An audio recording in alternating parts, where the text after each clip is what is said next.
Chapter 1, we're at the end of the chapter, and God created man in his own image. In the image of God he created him. Male and female he created him. And then somebody read 28 to the end of the chapter. Genesis chapter 1. God blessed them and said to them, "Be fruitful and increase in number, fill the earth and subdue it, rule over the fish of the sea and the birds of the air, and over every living creature that moves on the ground."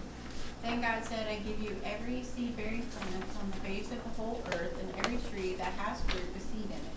They will be yours for food. And to all the beasts of the earth, and all the birds of the air, and all the creatures that move on the ground, everything that has the breath of life in it, I give every green plant for food." And Okay. I taught in a Sunday school class about 10 years ago, and we were talking about this, and we were talking about evolution, we were talking about creation. And we were in chapter 2 of Genesis, and one of the guys in the church said, "Well, you know what the forbidden fruit was, don't you?" I said, "No, we don't know." So, of course, we say it's an apple, and probably in the Middle East they say it's a fig. But it was just a tree in the garden that God specified you could not eat from. But the fruit was good. It was good. He said, well, sex was the forbidden fruit. Heard that. Have you heard that? Yeah. And I said, "What are you basing that on?" The Bible. I said, "Really?" And so I said, "Well, let's go back to Genesis chapter 1. And God blessed them and said to them, 'Be fruitful and increase in number.'" That's where they got the fruit? Huh? That's where they got that from? Well, they skipped over that. Oh. I said, if sex was the forbidden fruit and God commanded them to do it, whose fault is it? What version of the Bible were you reading from? I said, well, the NIV. He said, well, I only read the King James. And I said, fine. I said, let's read it out of your Bible. Guess what it says? Same thing. Be fruitful and multiply, is what it said. But I guess there's a teaching around that sex was a forbidden fruit, and when they partook of it, they were cast out of the garden. Not true. He said, then his wife said, well, then what was the curse? What was the curse? Painful Painful childbirth. birth. Huh? Painful birth. Right. That Eve would bear her children with great travail, or painful. It'd be a very painful event. And if you ever watch a dog or a cat deliver, it's kind of just a run-of-the-mill thing. They lay down for a few minutes, deliver them, take care of them, clean them up, and go off and get something to drink. I was in the delivery room with my wife, and it was great travail for both of us. Amen, brother. I was in a delivery room with my wife, and it must be a common thing. Yeah. She did. She raised up off that pillow, looked at me, and said, "You did this to me!" And the nurse said, "Mr. Benner, maybe you should go wait in the delivery room and we'll take care of it." They ushered me out. She got mad because I nodded off in between contractions. They what?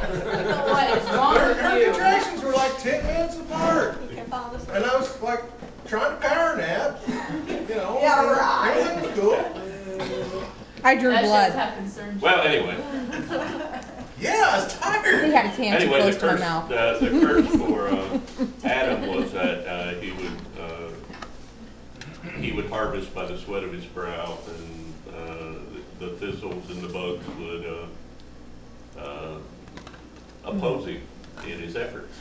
And I don't know if you've ever had a garden or not, but anything in the world will kill a tomato plant, but nothing in the world will kill a thistle. So, the Bible, everything in the Bible pretty much has been tested and found true. So if you ever run into that, just take them to Genesis chapter 1, verse 28 and say, well, what does that mean? And that argument will be shut down. But they were mad at me for a couple of weeks because I guess I made them look bad. So does that mean women were twice cursed because we still have children and we also still work in the garden and do other Does it stuff mean what? too? Does it mean we're twice as cursed because we bear children and then we also toil in the garden and work too? And we put up with The them. curse is on both of them. While we're watching NASCAR. Out there in the garden. Their curse is bearing children, and our curse is feeding our, we were supposed to walk through the garden, pick the fruit and eat it. That's how it was supposed to work.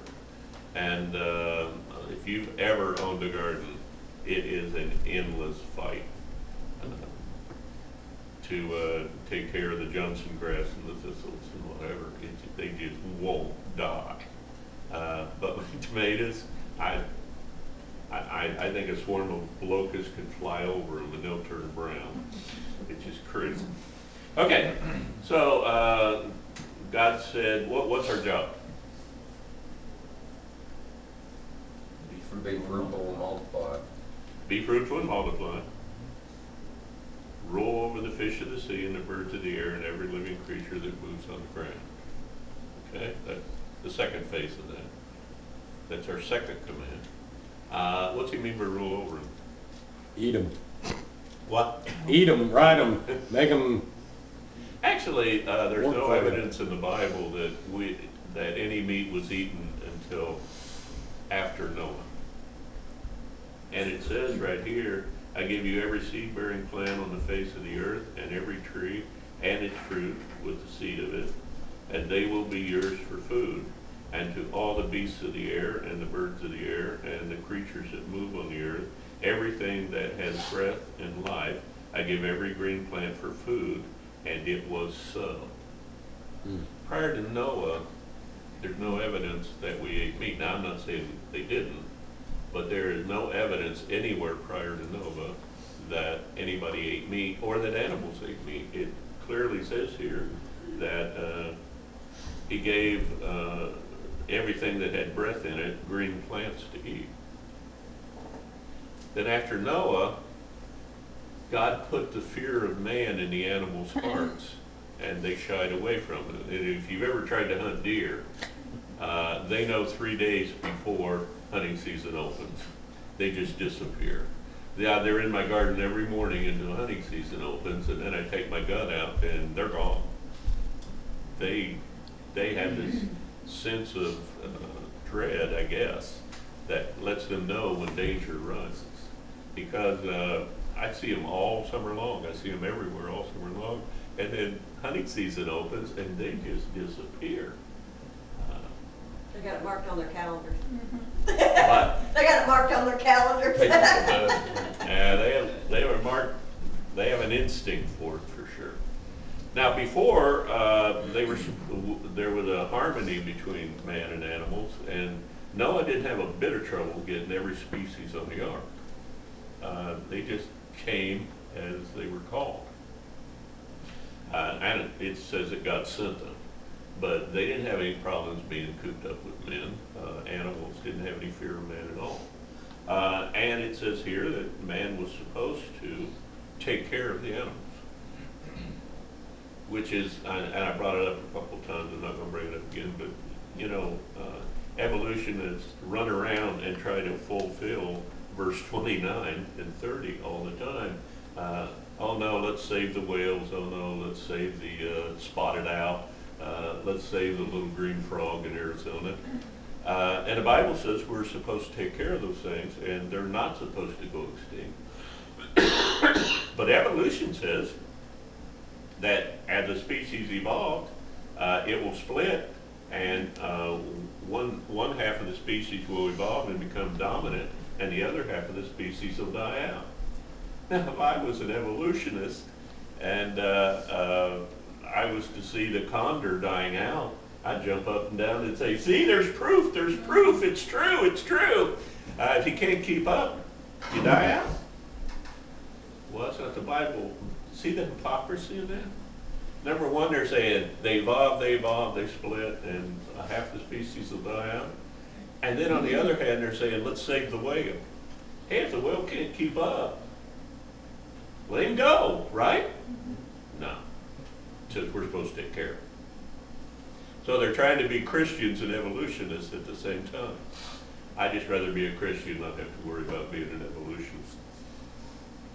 Okay, and God saw that it was good, and the morning and the evening, the sixth day. Okay, now somebody read 1 and 2 of chapter 2. I don't know why it's in chapter 2, it ought to be in chapter 1.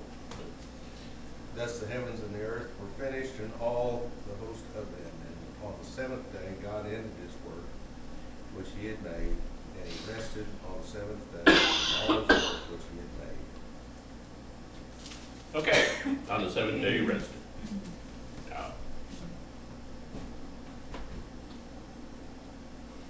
Now, what do you think day means here? This is the biggest argument of mankind. What do you think day means? From first light to dark. From first light to dark. From first light to dark. Okay. Anybody else?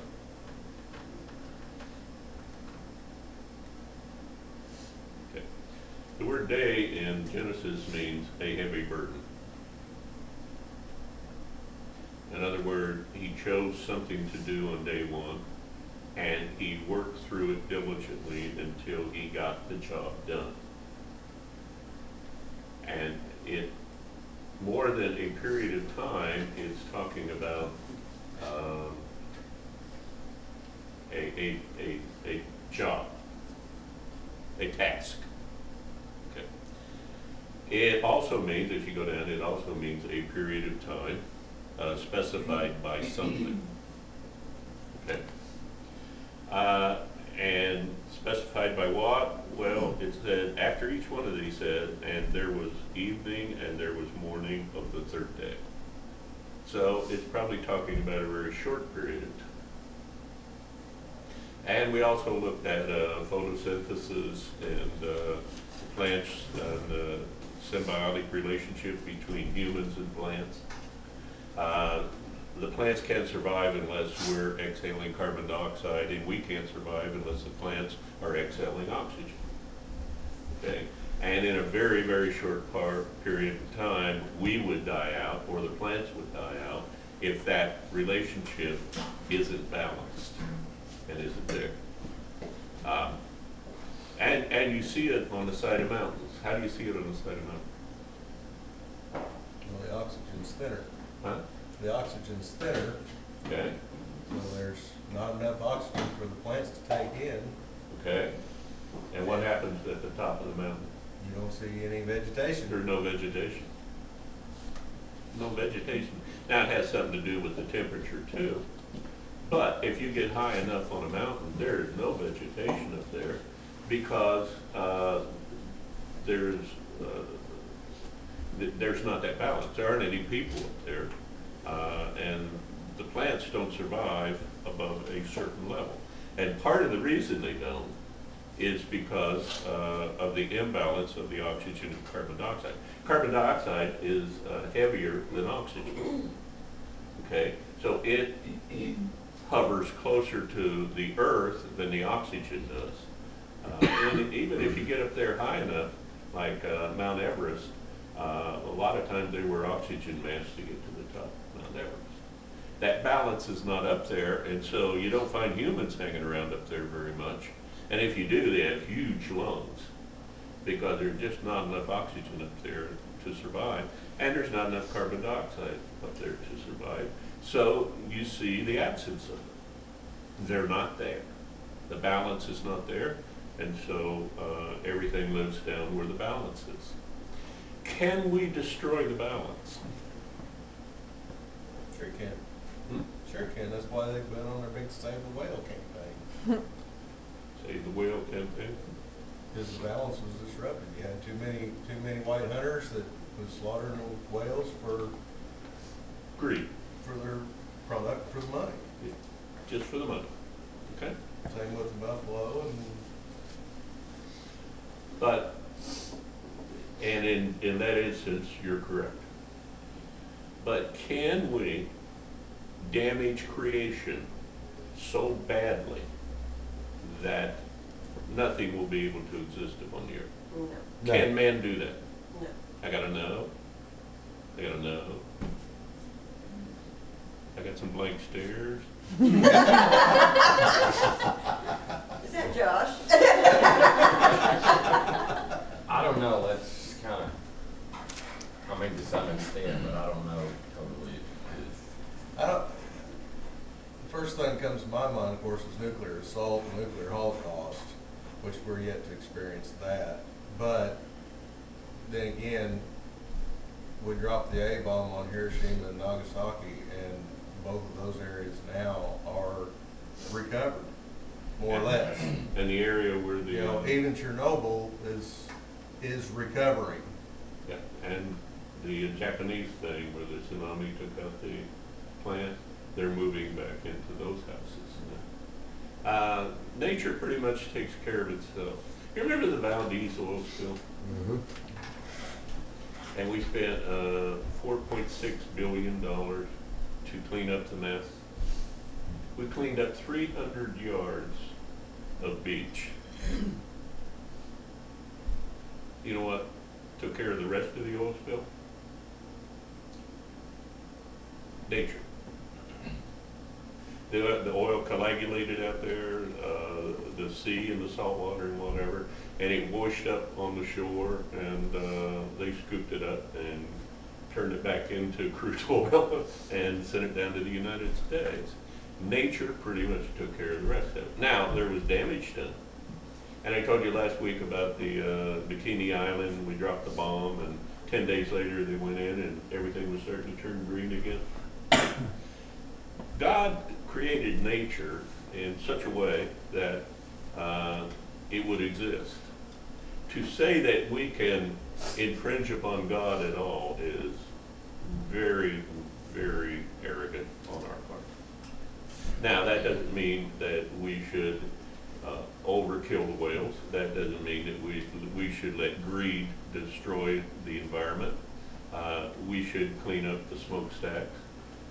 We should keep things better than we are. But to think that we could go out into the universe or out into the environment and make any permanent mark upon God's creation is pretty arrogant indeed. And what does the second law of thermodynamics say? Nothing can either be created nor destroyed. We can only change the appearance of it. Now, you can take wood and you can burn it and turn it into ashes, and you get heat and you get fire and you get exhaust of some kind from it. And we changed the form of it, we changed the appearance of it, but nothing was lost in the process. We just changed the form of it. Nothing can be created nor destroyed by man. We like to build our skyscrapers and say, look what we did. Hey, God made the iron that made them possible. All we did was change the form of what God put into creation and turn it into something else. Nothing can be created or destroyed. It can just be changed. We can't do any of that. But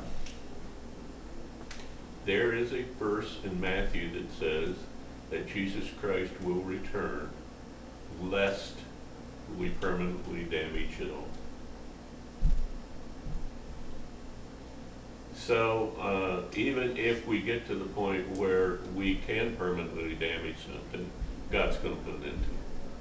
God's going to come back. Jesus Christ is going to come back. He's going to put an end to all this madness, and we're going to be back in the garden. That's all there's going to be to it. Now, along the line, we've looked at some of the discrepancies here. Oh, so the day probably means, well, has to mean a lot shorter time than this means. And if you looked at this, just the plain out logic of it is ridiculous. We have photosynthesis occurring at 3.4 billion years. and we don't have any plants showing up until 47 million years.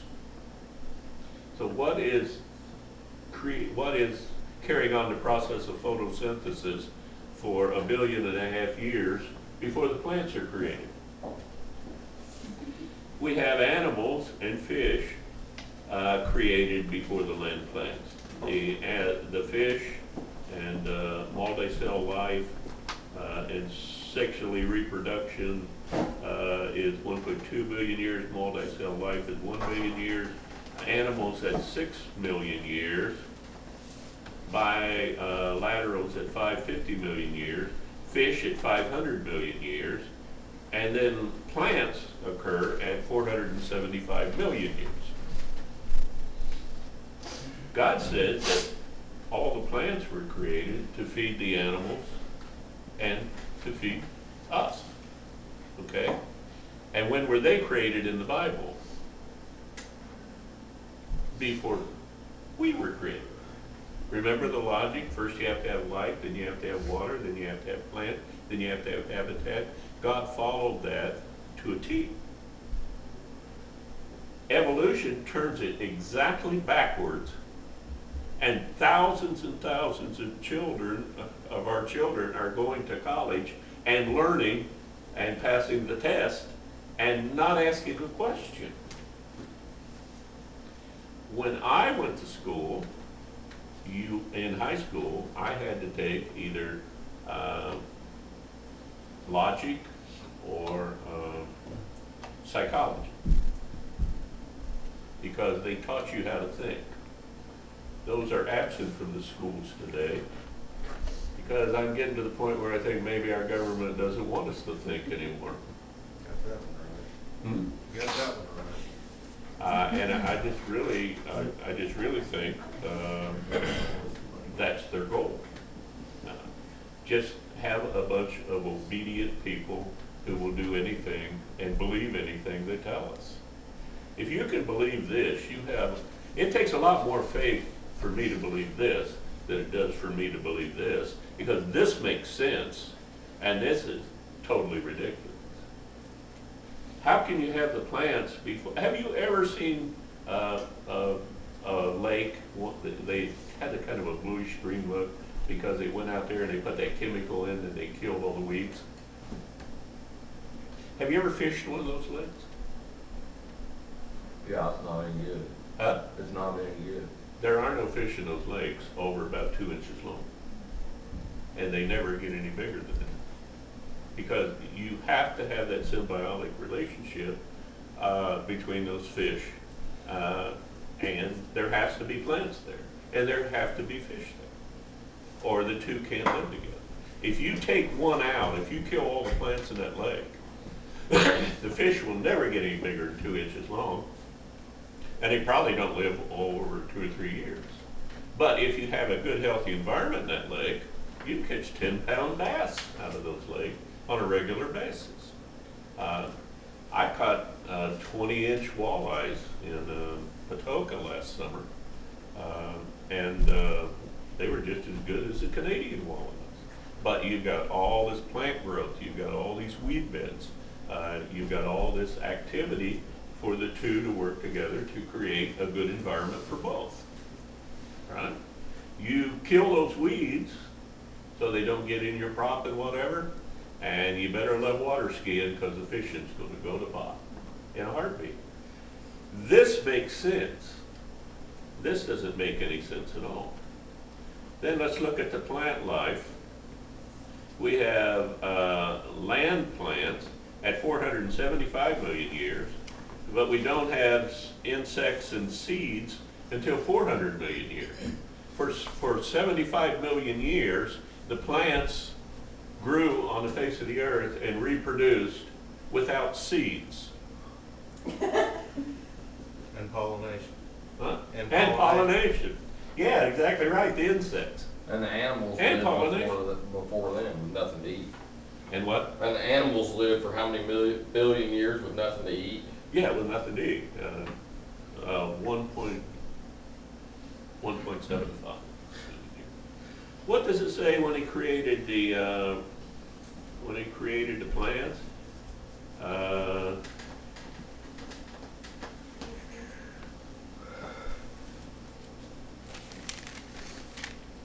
And he said, okay, right here at the end. I give you every seed-bearing plant on the face of the earth, whole earth, and every tree that has fruit with seed in it.